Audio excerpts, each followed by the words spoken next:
آپ سے کچھ دیر قبل تحریک انصاف کا سینئر لیڈرشپ کی جو میٹنگ ہے وہ ختم ہوئی ہے. اس میں اہم فیصلے جو ہیں وہ کیے گئے ہیں اور ان فیصلوں کی تفصیل جو ہے وہ میں اس سے آپ کو آگاہ کر دیتا ہوں. سب سے پہلے تحریک انصاف جو سندھ کے اندر جو جس طریقے سے الیکشنز ہوئے ہیں، جس طریقے سے دھاندلی کی ایک نئی وہاں پہ مثالیں قائم کر دی گئی ہیں، ہم ان نتائج کو، ان انتخابات کو مسترد کرتے ہیں اور ہم یہ مطالبہ کرتے ہیں کہ ان الیکشنز کے اوپر ایک مکمل تحقیقات کرائی جائے. جس طریقے سے ان انتخابات میں سرکاری وسائل استعمال کیے گئے، جس طریقے سے انتخابات کو پہلے تو ڈیلے کیا گیا، پھر ووٹنگ کی شرح کو کم کرنے کے لیے کہ ایک باقاعدہ منصوبہ بندی کے تحت وزیر داخلہ رانا ثناء اللہ نے اور خود پیپلز پارٹی کی حکومت نے بار بار کراچی کے شہریوں کو یہ کہہ کے ان انتخابات سے دور رکھنے کی کوشش کی کہ یہاں پہ تو دھماکے ہو سکتے ہیں، ہماری امن و امان کی صورتحال ہی بہت خراب ہے. اب اگر جو حکومتیں ہیں اگر وہی اپنے شہریوں کو ڈرانے پہ آ جائیں اور یہ بتانے پہ آ جائیں کہ آپ نے گھروں سے نہیں نکلنا، تو ظاہر ہے کہ ووٹنگ کی شرح متاثر ہونی تھی اور ووٹنگ کی شرح اس سے متاثر ہوئی. اور اس کے بعد جو جس طریقے سے فارمز کی تبدیلی ہے وہ اب ساری ویڈیوز آپ کے سامنے ہیں. آپ نے خود دیکھا ہے کہ کس طریقے سے یہاں پہ یہ کراچی کے جو انتخابات ہیں ان کو متاثر کیا گیا، کس طریقے سے کراچی کے انتخابات جو ہیں ان کو ایک مذاق بنایا گیا. اس کو ہم جو ہے وہ مسترد کرتے ہیں. اور آپ نے دیکھا کہ کم از کم 3 دن کراچی ہی کے انتخابات کے نتائج نہیں آ سکے.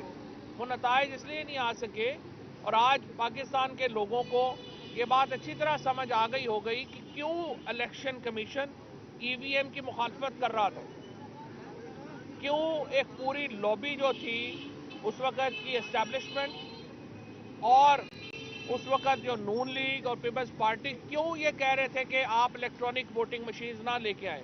کیونکہ اگر آپ کے پاس الیکٹرانک ووٹنگ مشینز ہوتی جو ہم نے بنا لی تھی اور ہم کہہ رہے تھے الیکشن کمیشن کو کہ آپ اگلے الیکشن جو ہیں وہ ای وی ایم کے اوپر لے کے جائیں، اگر آپ ای وی ایم کے اوپر ہوتے تو آپ کے نتائج تو اگلے آدھے گھنٹے میں آ جاتے اور پھر آپ ووٹ ٹیمپرنگ نہیں کر سکتے، پھر آپ فارم ٹیمپرنگ نہیں کر سکتے.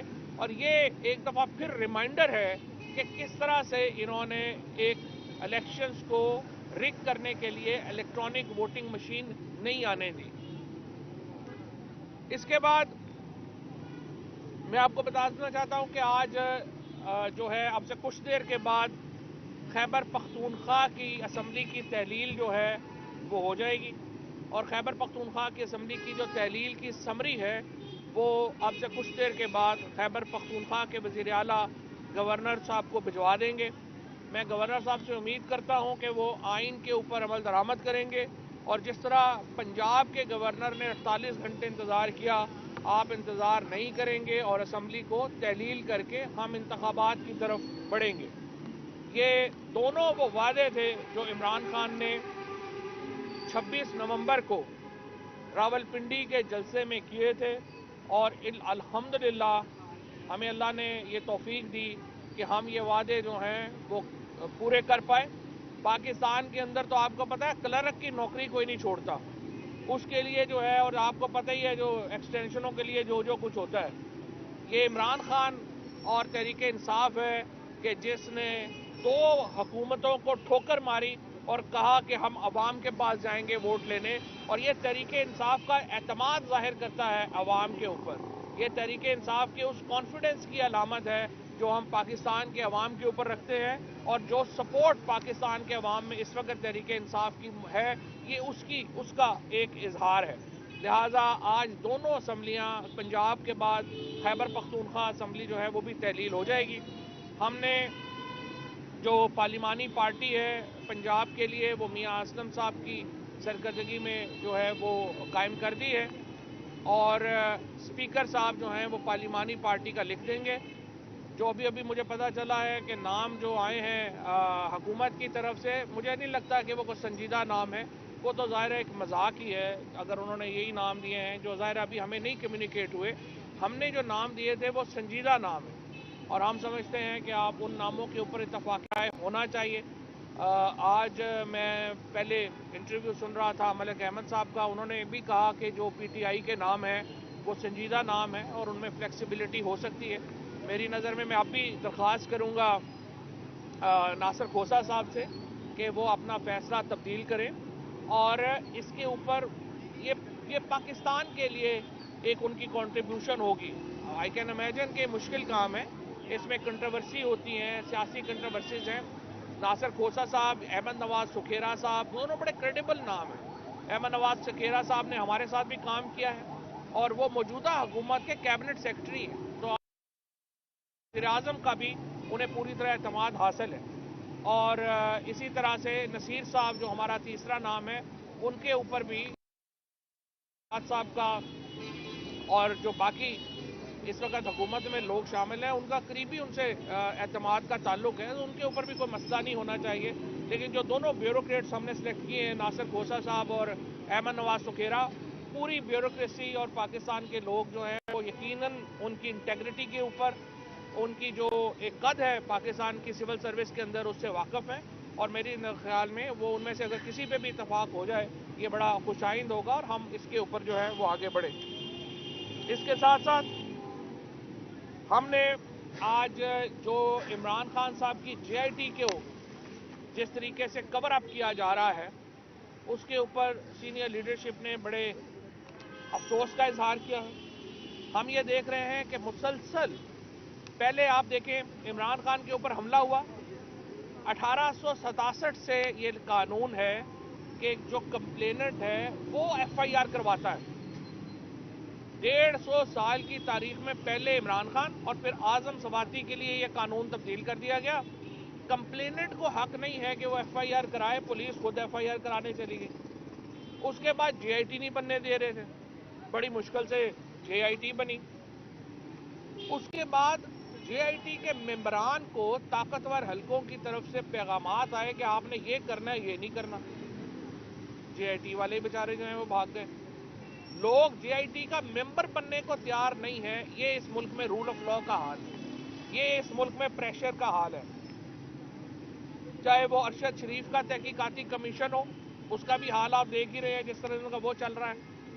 और ये इमरान खान का जो ज्वाइंट इन्वेस्टिगेशन टीम है, इसमें भी आप देख लें। ये पाकिस्तान में, इसीलिए हमने पहले भी कहा था, हम फिर ये समझते हैं कि चीफ जस्टिस साहब, इमरान खान के ऊपर हमला कोई एक आम बात नहीं है।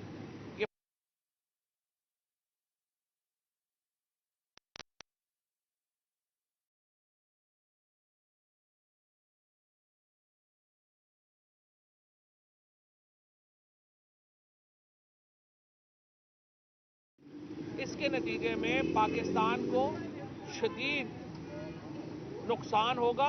पाकिस्तान की जो एक समझिए कि जो हमारी पॉलिटिकल एक हमारा जो माहौल है वही तबाह बर्बाद हो जाएगा। ये इमरान खान जो पाकिस्तान के इंशाअल्लाह अगले वज़ीर-ए-आज़म हैं, जिस तरीके से उनको एलिमिनेट करने की कोशिश की गई है उसके ऊपर हम मुतमईन नहीं हैं। और हम ये समझते हैं कि जो तफ्तीश हो रही है उसके ऊपर हम मुतमईन नहीं हैं और उसमें ज़रूरत है कि उसको चीफ जस्टिस साहब उसका नोटिस लें और इसके मुताबिक जो है वो आगे बढ़ा जाए। अच्छा, अब हमने जो मामला है असम्बलियों का, फेडरल गवर्नमेंट का, जैसा कि मैंने आपको बताया है कि 2 असम्बलियाँ तहलील हो चुकी हैं। अब हमारा तमाम तर फोकस ये है कि वफाकी हुकूमत जो है वो उसको घर भेजा जाए।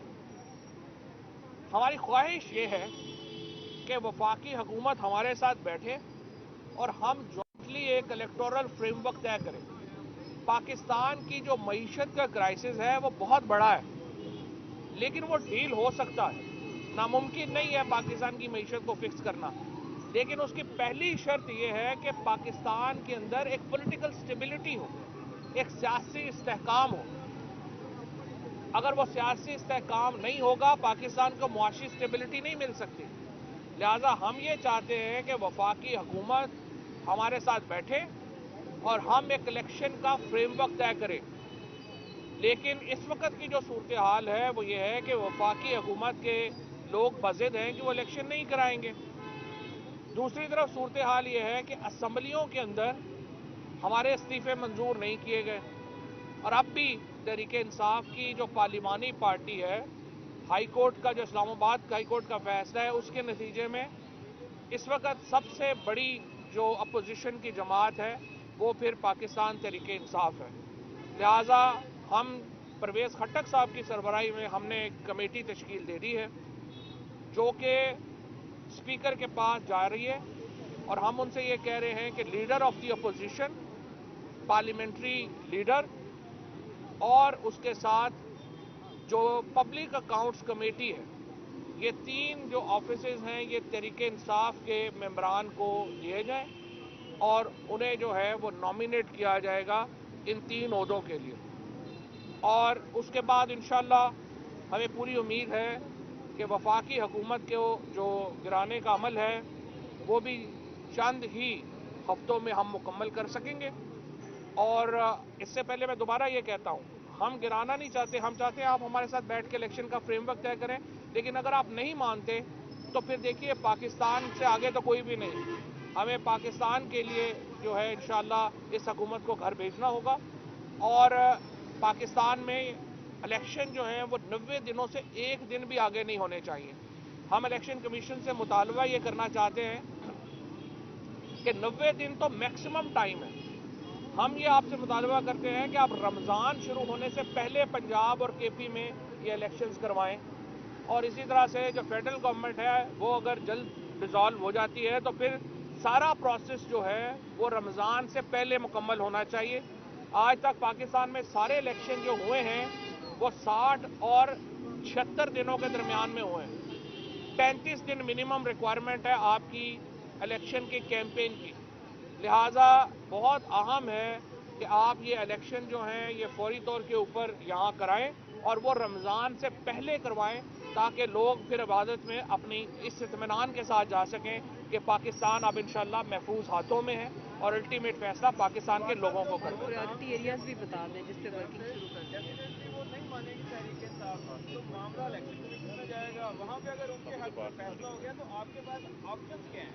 देखना, पहले तो ये मामला जाना है पार्लिमानी कमेटी के पास। पार्लिमानी कमेटी में ये डिस्कशन होगी। वैसे अभी तक हमें चूँकि ये नाम नहीं आए, मुझे ये लगता है कि ये किसी ने मीडिया में ऐसे जो है ना वो लतीफ़ा छोड़ा है। मुमकिन नहीं है कि इतने गए जो आहद चीमा साहब का आप नाम ले रहे हैं। आहद चीमा साहब तो नैब के केस में को एक्यूज नजर इनके शहबाज शरीफ के, और इसी तरह से जो मोहसिन नकवी साहब हैं वो तो सारे करने कराने वाले हैं। तो ये लोग तो वैसे नॉन सीरियस होंगे, और मेरा नहीं ख्याल कि इनके ऊपर कोई जो है वो कोई संजीदा बात भी हो सकती है। पार्लिमानी कमेटी में नाम तब्दील हो सकता है। अच्छा, वहाँ से ये बताएं कि परवेज़ खट्टक साहब तीनों ओहदों के लिए नामजद होंगे, अपोजिशन लीडर नहीं।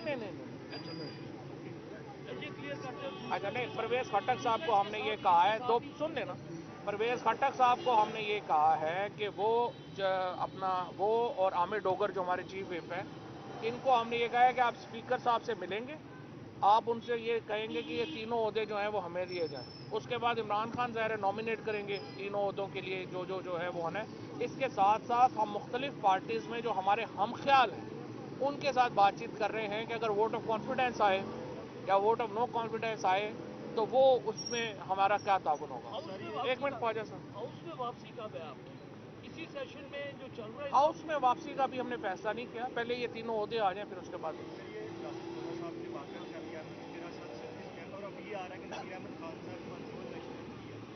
किसके पास? जो आपका तीसरा नाम नहीं, पहली बात तो आप देखिए आर्टिकल 224 अगर आप पढ़ लें साथ, उसके अंदर जो क्वालिफिकेशन है केयर टेकर की वो सिर्फ एक है, और वो ये है कि chief minister of leader of opposition का कंसेंसस होना ज़रूरी है। जो डुअल नेशनलिटी वाला बंदा जो है वो भी बन सकता है, और जो सर्विस में है वो भी बन सकता है, लेकिन अहमद नवाज सुगेरा साहब ने फैसला किया है कि वो जल्द रिटायरमेंट जो है वो इससे पहले ले लेंगे, लेकिन इसलिए वो जो क्वालिफिकेशन पार्ट है वो उन पर अप्लाई नहीं होता। बारी बारी कर लें, ये कर लें फिर आप कर सकते हैं। मुस्लिम लीग नून के इंशाल्लाह काफ़ी लोग जो है वो एब्सटेन करेंगे, हमें जितनी ज़रूरत है वो पूरे हो जाएंगे। ये बताइएगा, आप मुदाखलत की या बातचीत की बात कह रहे हैं, बार बार राणा सना ये बयान दे रहे हैं कि आप عمران خان کو جو ہے گرفتار کر دیں، تو آپ کو لگتا ہے کہ یہ صرف بیان کی حسرت ہے یا پھر وہ واقعی کوئی عملی کام کرنے جا رہے ہیں؟ یہ رانا ثنا چنو ہے یا منو ہے؟ ہاں یہ جو بھی ہے نا، یہ پہلے بیان دے رہے تھے کہ وہ لاہور سے نہیں جائیں گے جب تک پنجاب کی حکومت فتح نہیں کر لیں گے، نام بھی اور اس کے بعد جو ہے یہ آپ نے دیکھا ہی ہے. مجھے تو جو حالات لگ رہے ہیں نون لیگ کے، مجھے تو لگ رہا ہے رانا صاحب کو پنجاب کی صدارت بھی قربان کرنی پڑے گی.